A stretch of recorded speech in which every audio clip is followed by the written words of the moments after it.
Saan nga ba magandang ilagay ang ating ipon para mas lumaki pa ito? Pagdating kasi sa ating ipon, marami sa ating mga Pilipino na hinahayaan na lang sa bangko ang ating pera. Pero sobrang baba naman ang interest rate at sobrang baba ng return.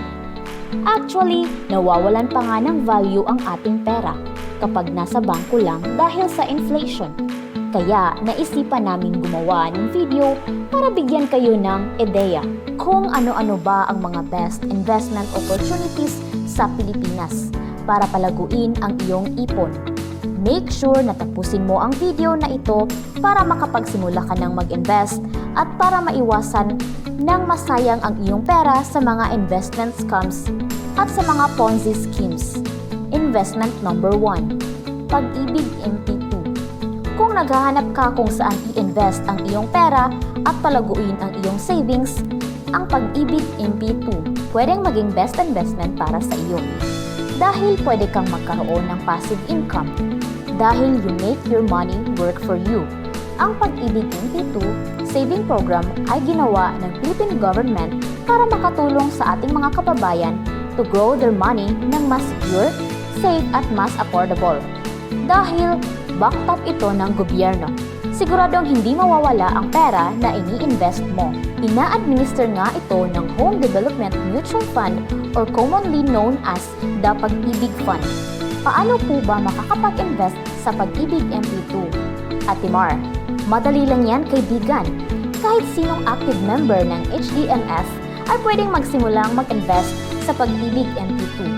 Para makapag-open ng account, pumunta ka lang sa kahit saang Pag-ibig branch to apply for an account. Once na na-approve ang application mo, you are required to fill out a form at magbigay ng initial contribution ng at least 1,000 pesos. After nito, maaari ka nang magbayad ng monthly contribution mo mula 500 pesos gamit ang GCash, PayMaya o debit or credit card. Paalala lang, kung mag-invest po kayo ay make sure na yung extra money mo o pera na handa mo talaga i-invest for at least 5 years. Dahil may 5 years maturity period ang MP2 savings mo at doon mo lang pwedeng i-withdraw ang iyong pera kasama ang interest nito. Meron namang several ways para i-invest ang iyong pera with this kind of saving program. Una, fixed term investments, kung saan ang iyong pera ay naka-invest for a specific period of time.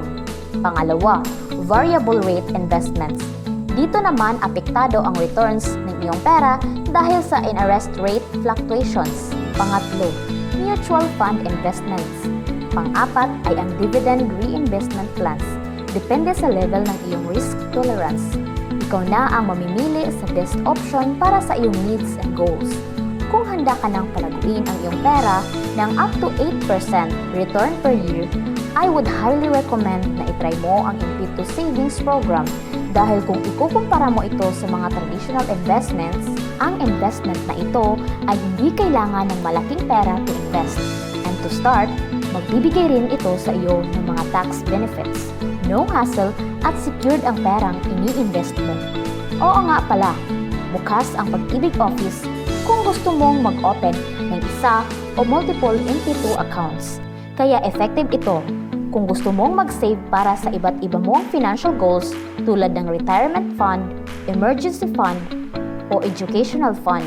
Kung meron kang natutunan sa aming video at gusto mong ma-achieve ang financial success, make sure to subscribe sa aming channel for more videos like this.